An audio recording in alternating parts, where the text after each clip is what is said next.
प्यारे बच्चों, हमारी बहुत बहुत शुभकामनाएं आपको। जैसा कि आपको ज्ञात ही है कि इस समय संचार माध्यम द्वारा पठन पाठन का कार्य संपन्न हो रहा है। कक्षा 12 का आज हमारा तृतीय पाठा आत्मज्ञेव सर्वज्ञ है। हम लोग इसका अध्ययन करेंगे। अब प्रश्न ये उठता है कि किसी भी पाठ को पढ़ने के पूर्व उसके विषय में कुछ विस्तृत जानकारी हो जाए तो ज्ञान वृद्धि हो जाती है और वह विद्यार्थी जीवन से लेकर के सतत एक जिज्ञासा का साधन बन जाती है और जिज्ञासा बढ़ती चली जाती है। और ये मानस पटल इतना बृहद है कि इसको आप भरते रहिए, संकीर्ण दायरे में मत लाइए, क्योंकि भर ही निरंतर हो ही न पूरे। आप भरते रहिए। उसी क्रम में मेरा अपना ये विचार रहता है कि जब कभी कोई पाठ पढ़ाया जाए तो उसके पूर्व में छात्रों को कुछ अतिरिक्त जानकारी दी जाए जो नैतिक शिक्षा के रूप में अथवा समाज के रूप में उनके जीवन में काम आए। आइए हम आपको यह पाठ आत्मज्ञेव सर्वज्ञ बृहदारण्यक उपनिषद से लिया गया है। अब आप सोच सकते हैं कि उपनिषद से लेने का क्या तात्पर्य है, क्यों लिया गया है। इसलिए कि उपनिषद शब्द आपके पाठ्यक्रम में जो निर्धारित है कई बार आया है, लेकिन मैंने उसको संक्षिप्त में बता करके आपको शिक्षा दे दी थी। आज मैं उसको थोड़ा सा बृहत रूप में बताना चाहता हूं। ये उपनिषद का अर्थ या उपनिषद शब्द कैसे बना। उपनिषद में क्विट प्रत्यय लगा करके इस शब्द का विन्यास हुआ और ये देखें आप, उप धननी धन सत, इसका तात्पर्य है उप का अर्थ है निकट, नी का अर्थ है निष्ठापूर्वक, सद का अर्थ है बैठना। अर्थात गुरु के समीप निष्ठापूर्वक विद्या हेतु बैठना, विद्या ग्रहण करना। तो हमारा आपका भी ये जो साधारण ज्ञान है ये तो उपनिषद चल ही रहा है, लेकिन जो गुरु और शिष्य का उपनिषद संपन्न हुआ है उसमें ब्रह्म विद्या के विषय में जानकारी करने का प्रयास किया गया है। तो आइए हम अपने पाठ की तरफ आपका ध्यान आकर्षित करते हैं। हमने कुछ कठिन शब्दों को आपको और सरल ढंग से पढ़ाने के लिए लिख करके पहले से ही संपन्न किया है। सबसे पहले हम इस पाठ का आपको भावार्थ बता देते हैं। आपने नाम सुना होगा साहित्य में और नहीं भी सुने हैं तो आज जानकारी हो जानी चाहिए। याज्ञवल्क्य जी महाराज हैं जो बहुत बड़े ऋषि थे। उनकी 2 पत्नियां थीं। एक का नाम था मैत्रेयी और दूसरी का नाम था कात्यायनी। जब उन्होंने तपस्या कर लिया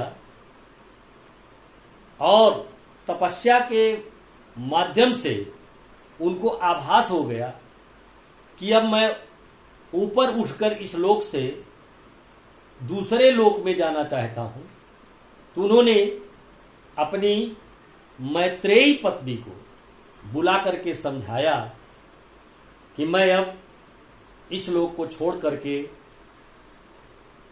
दूसरे लोक में जा रहा हूं। आइए तुम दोनों के बीच में एक मैं विभाजन करा देता हूं संपत्ति का। तो मैत्रेयी ने याज्ञवल्क्य जी से कुछ प्रश्न पूछे और वो प्रश्न बहुत ही मार्मिक है और बड़े रोचक हैं। और किस तरह से याज्ञवल्क्य जी का और मैत्रेयी जी का संवाद होता है, आइए हम इस पाठ के माध्यम से देखते हैं। पहले एक छोटा सा पैराग्राफ है, मैं पढ़ देता हूं, आप अपना ध्यान आकर्षित करिए अपनी पुस्तक पर, क्योंकि हमारा आपका भी उपनिषद हो रहा है और निष्ठा पूर्वक यदि आप बैठ गए तो मनसा वाचा कर्मणा तीनों की सिद्धि आपने प्राप्त कर ली। आइए हम एक छोटा सा पैराग्राफ संस्कृत का गद्यांश है, मैं पढ़ता हूं। याज्ञवल्क्यो मैत्रेयीमुवाच मैत्रेयी उद्यासयन् अहम् अस्मात् अस्थानाद् अस्मि ततस्ते अनया कात्यायन्या विच्छेदं करवाणि इति। मैत्रेयी उवाच यदियं शर्वा पृथिवी वित्तेन पूर्णा स्यात् तत किं तेनाहं मृता श्यामिति। याज्ञवल्क्य उवाच नेति। देखिए, संस्कृत भाषा इतनी सरल और मधुर है कि यदि आप उसको गद्य को भी पद्य के रूप में पढ़ने का प्रयास करें तो गद्य भी पद्य हो जाता है और पद्य श्लोक का तो कोई जवाब ही नहीं है। आइए इसका अर्थ भी हम साथ साथ में आपको बताते चले। याज्ञवल्क्यो मैत्रेयीमुवाच। याज्ञवल्क्य मैत्रेयी से बोले। उवाच का तात्पर्य है बोलना। क्या बोले? उद्यासयन् अहम् अस्मात् अस्थानाद् अस्मि। उद्यासयन् अहम्। अहम का अर्थ है मैं, अस्मद् शब्द का रूप है अहम आवाम वयम, माम आवाम अस्मान, मया वाभ्याम अस्माभि, मह्यम आवाभ्याम असमभ्यम। इस तरह से पूरा रूप चलता है अस्मत् शब्द का। और प्रथम पुरुष का एक वचन का यह रूप है अहम। उन्होंने कहा, और प्रथम पुरुष नहीं बल्कि उत्तम पुरुष। प्रथम पुरुष साहतौ तेता तान, मध्यम पुरुष त्वम इवाम यूयम,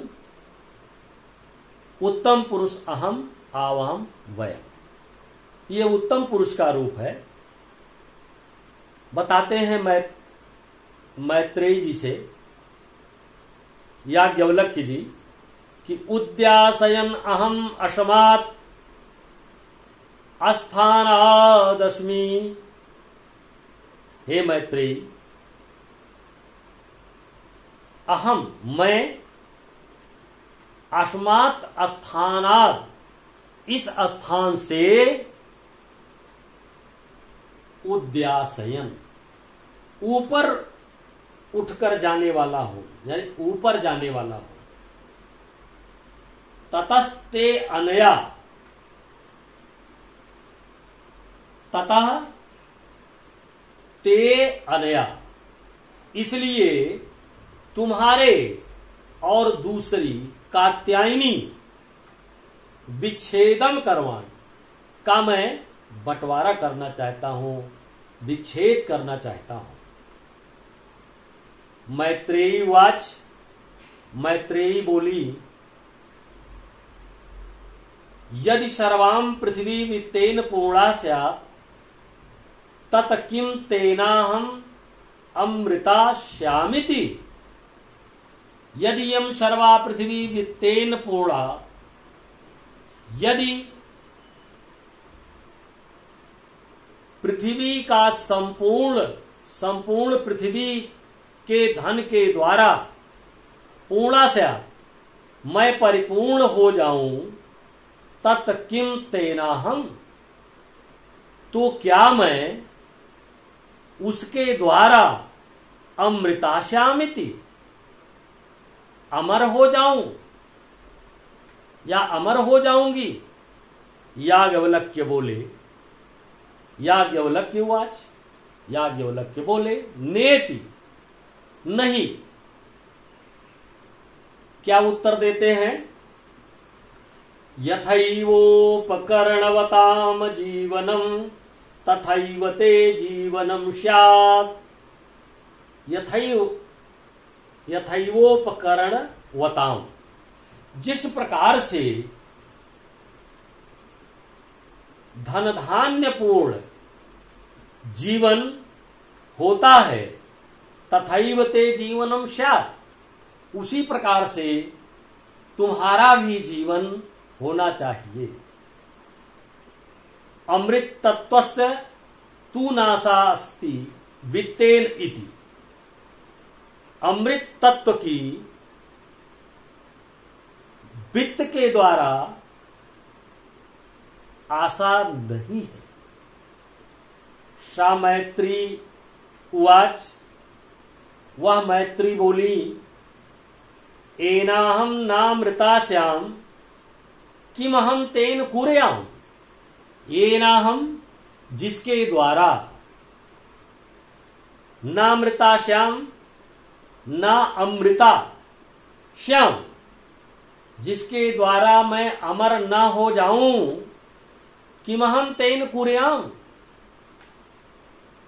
उसके द्वारा मुझे क्या करना चाहिए। यदेव भगवान केवलम मृत तत्व साधनम जानाति तदैव मे ब्रूहि। हे प्रभु, हे भगवान, यदि आप अमृत तत्व साधन जानते हो तो केवल मुझे उसे ही बताएं। याज्ञवल्क्य जी बोले, प्रिया न सती त्वम प्रियम भाससे। न का अर्थ है यहां पर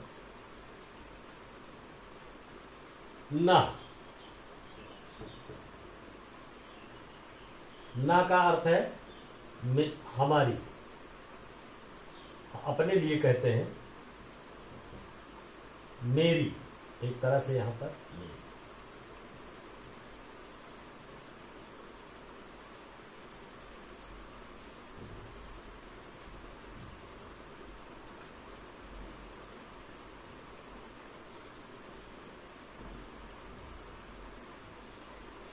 प्रिया न सती त्वम प्रियम भाससे। प्रिया, अप्रिया, न सती त्वम भासते, तुम मेरी पत्नी हो, इसलिए प्रिय बोलती हो। यहीं बैठो, उपवेश, यहीं बैठो। व्याख्यास्यामि ते अमृत तत्व, तुम्हें अमृत तत्व की व्याख्या करूंगा। अमृत तत्व के साधन की, साधनम, अमृत तत्व के साधन की व्याख्या करूंगा। इस प्रकार से फिर से एक बार देख लें। यथैवोपकरणवताम जीवनम तथैव ते जीवनम स्यात्। जैसे धन धान्य पूर्णता से जीवन होता है, उसी तरह से तुम्हारा जीवन भी होना चाहिए। अमृत तत्वस्य तु नाशास्ति वित्तेन इति। वित्तेन धन के द्वारा अमृत तत्व की आशा नहीं है। सा मैत्री उवाच। वह मैत्री बोली, एनाहम नामृतास्याम, जिसके द्वारा मैं अमर न हो जाऊं, किमहम तेन कुर्याम, उसके द्वारा मुझे क्या करना चाहिए। ये देव भगवन, यदि हे भगवन केवल अमृत तत्व साधनम जानाति, केवल अमृत तत्व साधन आप जानते हो, तदेव वही मैं ब्रूहि, मुझे बताएं। याज्ञवल्क्य जी बोले, याज्ञवल्क्य उवाच, प्रिया न सती त्वं प्रिय भाससे।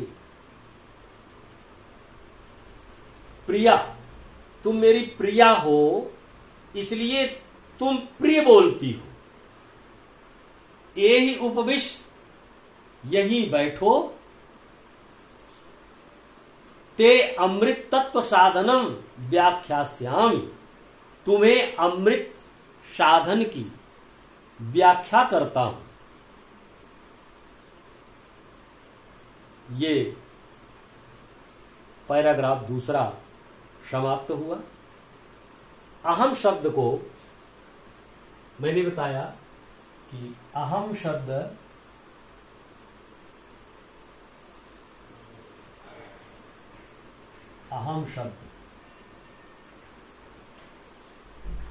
अश्मद युष्मद तद। अश्मद शब्द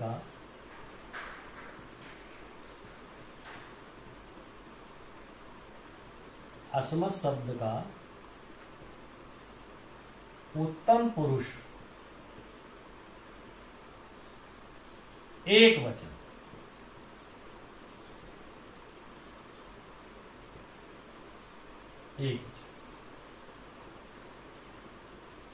अहम आवाम वयम। अहम का अर्थ मैं, आवाम का अर्थ हम दोनों, वयम का अर्थ हम सब। आइए अगला अंश पढ़ते हैं संस्कृत का, जो तीसरा अंश है। याज्ञवल्क्य उवाच नावा अरे मैत्री। याज्ञवल्क्य समझा रहे हैं मैत्री जी को कि हे मैत्री जी, पत्यु कामाय पति प्रियो भवति नव। अरे मैत्री, पति की कामना के लिए पति प्रियो न भवति। पति की कामना के लिए पति प्रिय नहीं होता है। आत्मनस्तु वै कामाय पति प्रियो भवति। अपनी कामना के लिए, इच्छा के लिए पति प्रिय होता है। दूसरी लाइन में क्लियर करते हैं, स्पष्ट हो जाता है। नावा अरे जायायाह कामाय जाया प्रिया भवति, और जायायाह कामाय पत्नी कामना के लिए, पत्नी के कामना के लिए, दो शब्द आया है, जाया या और जाया। जाया पत्नी काम, जाया या पत्नी की कामना के लिए कामाय प्रिया ना भवति, प्रिय नहीं होती है। आत्मनस्तु वै कामाय जाया प्रिया भवति। अपनी कामना के लिए ही प्रिय होती है। अगले क्रम में समझाते हैं, नावा अरे पुत्रस्य वित्तस्य च कामाय पुत्रो वित्तम वा प्रियम भवति। अरे मैत्रेयी, पुत्रस्य वित्तस्य च कामाय, पुत्र धन की कामना के लिए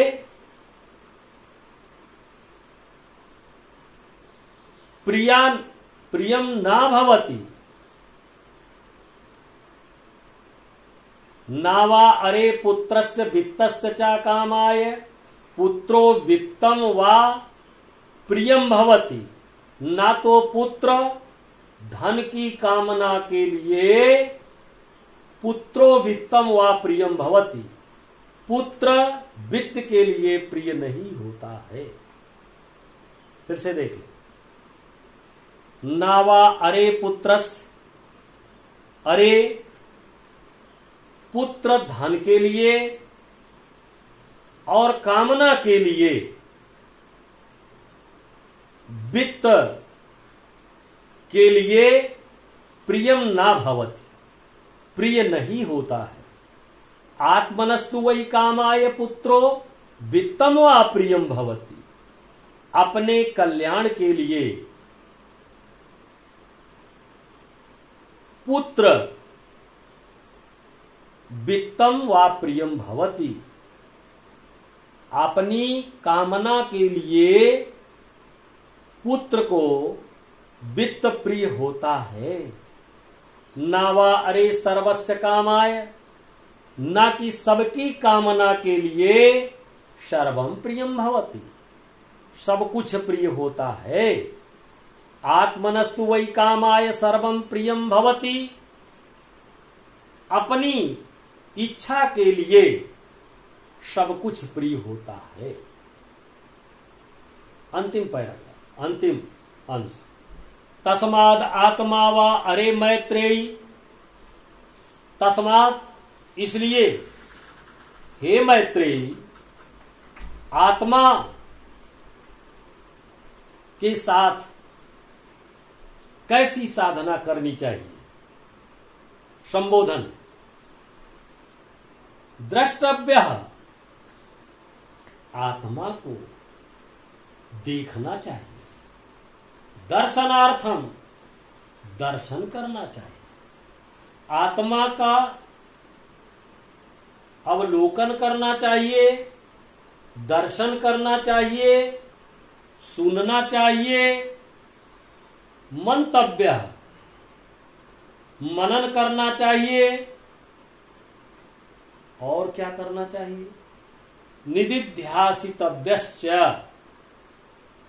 उसका ध्यान करना चाहिए। आत्मा देखने योग्य है, दर्शन योग्य है, सुनने योग्य है, मनन करने योग्य है और ध्यान करने योग्य है। आत्मना खलु दर्शनेन, आत्मा के द्वारा, खलु का अर्थ होता है निश्चय। दो शब्द हैं, बड़ी भ्रांति होती है। एक शब्द है खल और एक शब्द है खलु।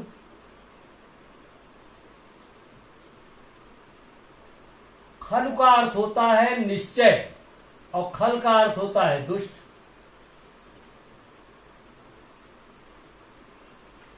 खल को अंग्रेजी में भाई हम सर्टेन कहते हैं कि ये निश्चित है। आत्मना खलु दर्शनेन, आत्मा निश्चित रूप से दर्शन के द्वारा, आत्मना खलु दर्शनेन, निश्चित रूप से आत्मदर्शन के द्वारा इदम सर्वम विदितम भवति, यह सब कुछ ज्ञात हो जाता है। अर्थात संसार में ज्ञात करने के लिए कुछ शेष नहीं रहता। आइए एक बार पुनः अंतिम पंक्ति का अर्थ बता दें। अंतिम पंक्ति भी है और गद्यांश भी। तस्माद आत्मा वा अरे मैत्रेयी, इसलिए अरे मैत्रेयी आत्मा संबोधन का चिन्ह। द्रष्टव्या दर्शनार्थम श्रोतव्या मंतव्या निदिध्यासितव्यश्च।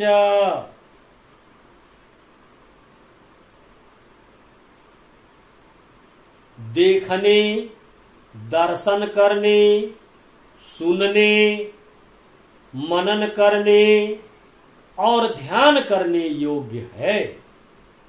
आत्मना खलु दर्शनेन,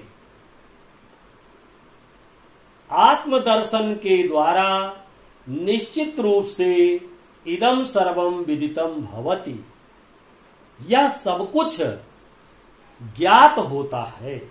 संसार में जो कुछ भी है वो सब ज्ञात हो जाता है। इस प्रकार से मैंने आपका तीसरा पाठ आत्मज्ञ सर्वज्ञ समाप्त किया। अब आपको हम बताना चाहते हैं कुछ क्लिष्ट शब्द मैंने लिखा था, मैं फिर से बता दूं उनको ताकि आपको कोई परेशानी न हो समझने में। उद्यासयन का अर्थ है ऊपर उठ करके जाना। ऊपर उठ करके जाने का तात्पर्य है कि ऋषि महर्षि इस लोक से परलोक को चले जाते हैं और उन्हें मोक्ष की प्राप्ति हो जाती है। सबसे बड़ा दर्शन यहां पर यह छिपा हुआ है कि याज्ञवल्क्य जी अपनी तपस्या के द्वारा ऊपर जाने के लिए तैयार थे। उन्हें ज्ञात हो गया क्योंकि ऋषि महर्षियों को अतीत की बातें, भविष्य की बातें, वर्तमान की बातें सब ज्ञात हो जाती है। दूसरा है वित्तेन, धन द्वारा। वित्त का अर्थ है धन। मैंने एक श्लोक पढ़ाया था आपको, वो कक्षा 11 में मुझे याद है, आप उस पर अपना ध्यान आकर्षित करें। 2 शब्द थे, एक है वृत्त, एक है वित्त। वृत्त का अर्थ होता है चरित्र और वित्त का अर्थ होता है धन। लोग कहते नहीं वित्त मंत्री है, वित्त मंत्रालय है, तो वो धन से संबंधित है। तो ये श्लोक था, मुझे याद है, वृत्तम यतनेन संरक्षेत वित्तम याति यायाति च अक्षीणा वित्ततो क्षीणा वृत्तस्ततु हतो हता। चरित्र की प्रयत्न पूर्वक रक्षा करनी चाहिए। धन तो आता और जाता है। अगर धन चला गया तो कुछ नहीं गया, यदि चरित्र चला गया तो आपके पास कुछ रह ही नहीं गया। इसलिए आज की शिक्षा का, आज के पाठ का इस संदर्भ में यह भी आपको एक संदेश है कि अपने चरित्र की प्रयत्न पूर्वक आप सबको रक्षा करनी चाहिए। उपकरण का अर्थ है यहां पर धन धान। गृहस्थ आश्रम में रह करके लोग जीवन साधन के लिए, जीविकोपार्जन के लिए तमाम प्रकार की धन धान्य एकत्रित करते हैं, उससे उनका जीवन यापन होता है। जायाया षष्ठी विभक्ति है यहां पर, इसका अर्थ होता है पत्नी। कामाय इच्छा के लिए। उपविश्य का अर्थ है बैठो। निदिध्यासितव्यस्य ध्यान करने योग्य। मंतव्या मनन करने योग्य। खलु का अर्थ है निश्चय। भवति का अर्थ होता है ये भू धातु से बना हुआ लट लकार का प्रथम पुरुष का एक वचन का रूप है। जैसे हम लोग पढ़ते हैं भवति भवतः भवन्ति, भवसि भवथा भवथ, भवामि भवावह भवामः। इस तरह से इसका रूप चलता है। हम व्याकरण का क्लास अलग से पढ़ाएंगे आप सबको, हमारे लक्ष्य में है संपूर्ण व्याकरण जो आपके यूपी बोर्ड इंटरमीडिएट में प्रेस्क्राइब्ड है। संधि, समास, प्रत्यय और भी जो व्याकरण अंतर्गत आता होगा वो सारी चीजें मैं आपको पढ़ा करके पूर्ण रूपेण आशीर्वाद दे करके बोर्ड की परीक्षा में सम्मिलित होने का आशीर्वाद दूंगा। आज इन्हीं शब्दों के साथ कक्षा का विश्रांत होता है। हम लोग पुनः कल अपनी कक्षा में मिलेंगे और हमारा जो दूसरा पाठ हो, ये तृतीया पाठा था, हमने इसको पढ़ा है और चतुर्था पाठा हम लोग पढ़ेंगे ऋतु वर्णनम। ये वाल्मीकि रामायण से उद्धृत है। ऋतुओं का बड़ा रोचक वर्णन है। हम कल इसकी विस्तृत चर्चा करेंगे। आप लोग अपने घर से पढ़ करके आए।